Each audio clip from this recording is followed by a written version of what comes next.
नमस्कार। आकाशवाणी जयपुर अजमेर से प्रस्तुत हैं प्रादेशिक समाचार।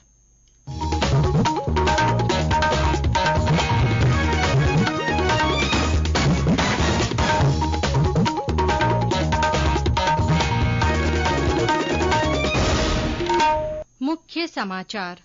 प्रदेश में कई स्थानों पर ओले गिरे, मावठ का दौर जारी। राज्य में अब तक मुख्य खनिजों के 8 ब्लॉक नीलाम हुए। प्रधानमंत्री नरेंद्र मोदी ने जन सहभागिता से लोकतंत्र को मजबूत करने की अपील की। और अजमेर में सूफी संत ख्वाजा मोइनुद्दीन हसन चिश्ती का सालाना उर्स संपन्न।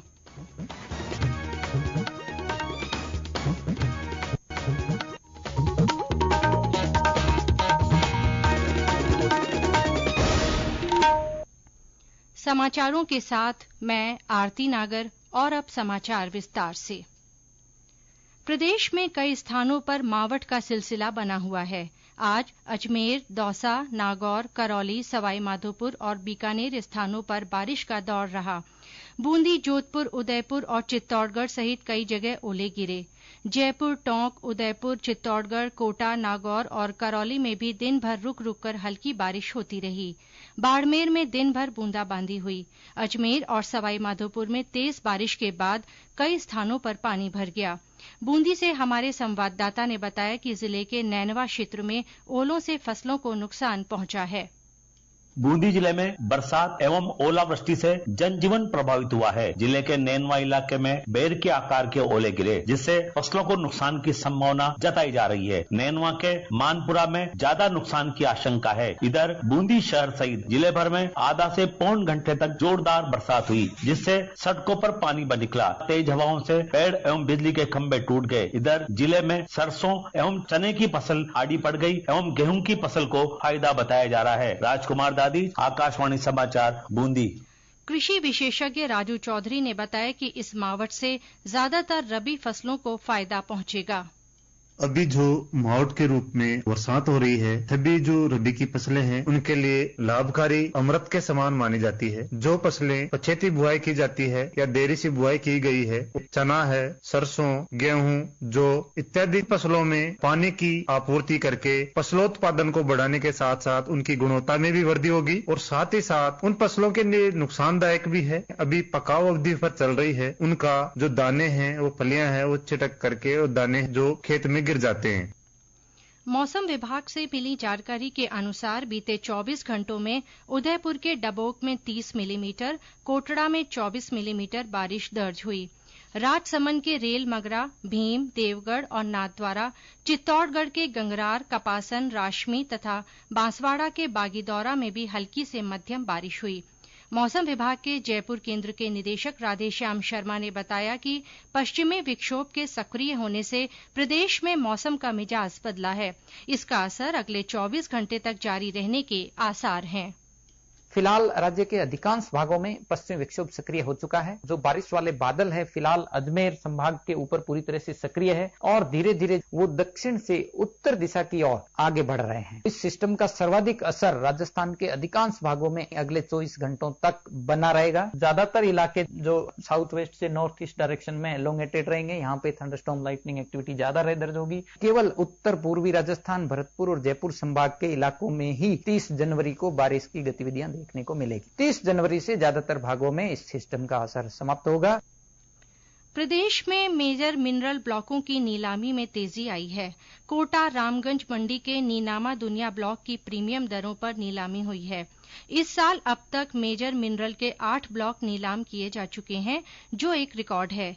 खान और पेट्रोलियम विभाग के अतिरिक्त मुख्य सचिव डॉ सुबोध अग्रवाल ने बताया कि केंद्र सरकार के एमएसटीसी पोर्टल प्लेटफॉर्म पर 85.15% के प्रीमियम पर इस ब्लॉक की सफल नीलामी हुई है। इससे राज्य सरकार को इसी साल 9.5 करोड़ रुपए से अधिक का राजस्व मिलेगा। साथ ही अगले 50 सालों तक राजस्व प्राप्त होता रहेगा। वरिष्ठ अध्यापक माध्यमिक शिक्षा विभाग 2022 की परीक्षा आज 2 पारियों में हुई। ये परीक्षा पेपर लीक होने के कारण स्थगित कर दी गई थी। राजस्थान लोक सेवा आयोग की ओर से आयोजित इस परीक्षा में करीब 4.25 लाख अभ्यर्थी पंजीकृत हुए। बरसात के कारण अधिकांश स्थानों पर प्रातःकालीन पारी में परीक्षा में शामिल होने के लिए अभ्यर्थियों को परेशानी का सामना करना पड़ा। नई दिल्ली में ऐतिहासिक विजय चौक पर आज बीटिंग रिट्रीट का आयोजन किया गया। इसके साथ ही 4 दिन से चल रहे गणतंत्र दिवस समारोह का समापन हो गया। इस अवसर पर शास्त्रीय रागों पर आधारित भारतीय धुनें बजाई गईं। थल सेना, नौसेना, वायुसेना, राज्य पुलिस और केंद्रीय सशस्त्र पुलिस बल के म्यूजिक बैंड ने 29 लोकप्रिय धुनें प्रस्तुत कीं। समारोह में राष्ट्रपति द्रौपदी मुर्मू, प्रधानमंत्री नरेंद्र मोदी और रक्षा मंत्री राजनाथ सिंह उपस्थित रहे। ये समाचार आकाशवाणी जयपुर अजमेर से प्रसारित किए जा रहे हैं। प्रधानमंत्री नरेंद्र मोदी ने कहा है कि भारत लोकतंत्र की जननी है और लोकतंत्र भारत की जनमानस की रगों और संस्कृति में रचा बसा है।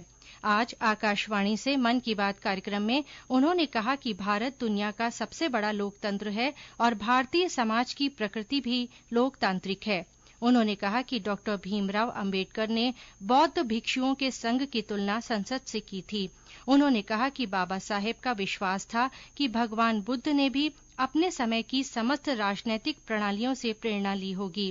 प्रधानमंत्री ने जन सहभागिता से भारतीय लोकतंत्र को मजबूत करने की अपील की। गणतंत्र को मजबूत करने के हमारे प्रयास निरंतर चलते रहने चाहिए। गणतंत्र मजबूत होता है जन भागीदारी से, सबका प्रयास से, देश के प्रति अपने अपने कर्तव्यों को निभाने से। और मुझे संतोष है कि हमारा मन की बात ऐसे कर्तव्यनिष्ठ सेनानियों की बुलंद आवाज है। प्रधानमंत्री ने इस बात पर गर्व व्यक्त किया कि संयुक्त राष्ट्र ने अंतर्राष्ट्रीय योग दिवस और अंतर्राष्ट्रीय मोटा अनाज वर्ष मनाने के भारत के प्रस्ताव पर सकारात्मक निर्णय लिया। उन्होंने कहा कि योग और मोटा अनाज दोनों स्वास्थ्य से जुड़े हैं। श्री मोदी ने कहा कि दोनों अभियानों से बड़ी संख्या में लोग जुड़े हैं। उन्होंने प्रसन्नता व्यक्त की कि अब लोग बड़े पैमाने पर मोटे अनाज को अपने भोजन में शामिल कर रहे हैं। श्री मोदी ने कहा कि इससे पारंपरिक रूप से मोटे अनाज उपजाने वाले छोटे किसानों पर बहुत प्रभाव पड़ा है। उन्होंने इस बात पर खुशी जताई कि किसान उत्पादक संघों और उद्यमियों ने मोटे अनाज को बाजार में उपलब्ध कराने के प्रयास शुरू किए हैं। प्रधानमंत्री ने कहा कि अब भारत पेटेंट दायर करने के मामले में 7वें स्थान पर और ट्रेडमार्क के मामले में 5वें स्थान पर है।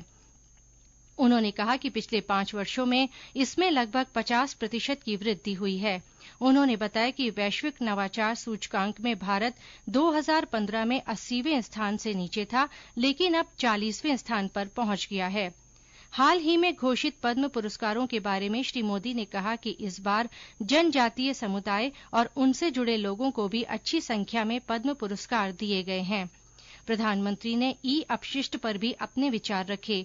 उन्होंने कहा कि आज हम जिन उपकरणों को नवीनतम मान रहे हैं, कल वही ई अपशिष्ट बन जाएंगे। उन्होंने इस बात पर जोर दिया कि ई अपशिष्ट का ठीक से निपटान न किए जाने पर पर्यावरण को नुकसान होगा।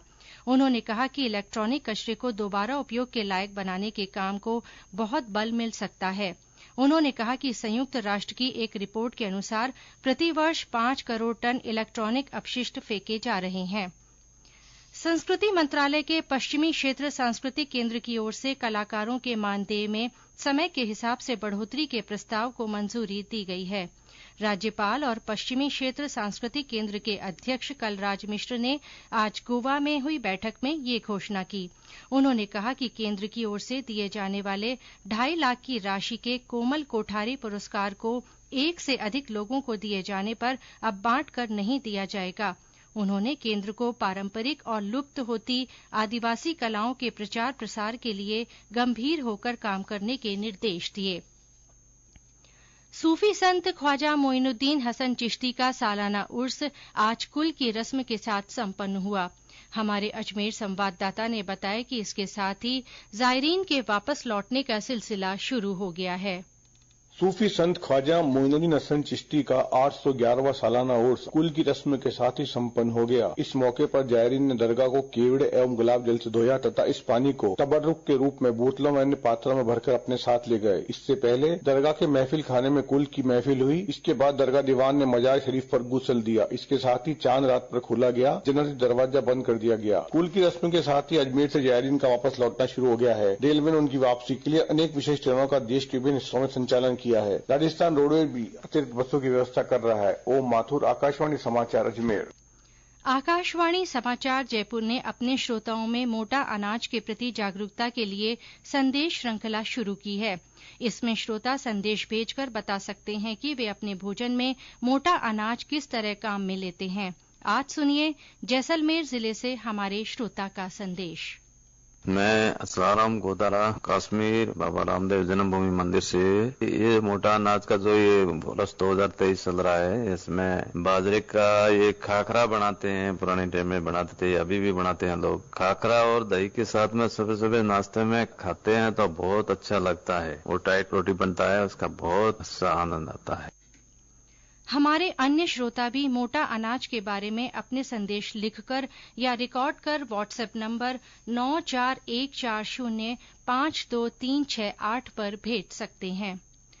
आपदा प्रबंधन मंत्री गोविंद राम मेघवाल ने बीकानेर के छत्तरगढ़ में सामुदायिक स्वास्थ्य केंद्र के नए भवन का लोकार्पण किया। इस पर करीब 5.25 करोड़ रुपए खर्च किए गए हैं। इस अवसर पर श्री मेघवाल ने कहा कि आम लोगों को स्वास्थ्य सेवाओं का समुचित लाभ मिले, इसके लिए प्रदेश में चिकित्सा तंत्र को मजबूत किया जा रहा है। और अंत में मुख्य समाचार एक बार फिर। प्रदेश में कई स्थानों पर ओले गिरे, मावठ का दौर जारी है। राज्य में अब तक मुख्य खनिजों के 8 ब्लॉक नीलाम हुए हैं। प्रधानमंत्री नरेंद्र मोदी ने जन सहभागिता से लोकतंत्र को मजबूत करने की अपील की है। अजमेर में सूफी संत ख्वाजा मोइनुद्दीन हसन चिश्ती का सालाना उर्स संपन्न हुआ।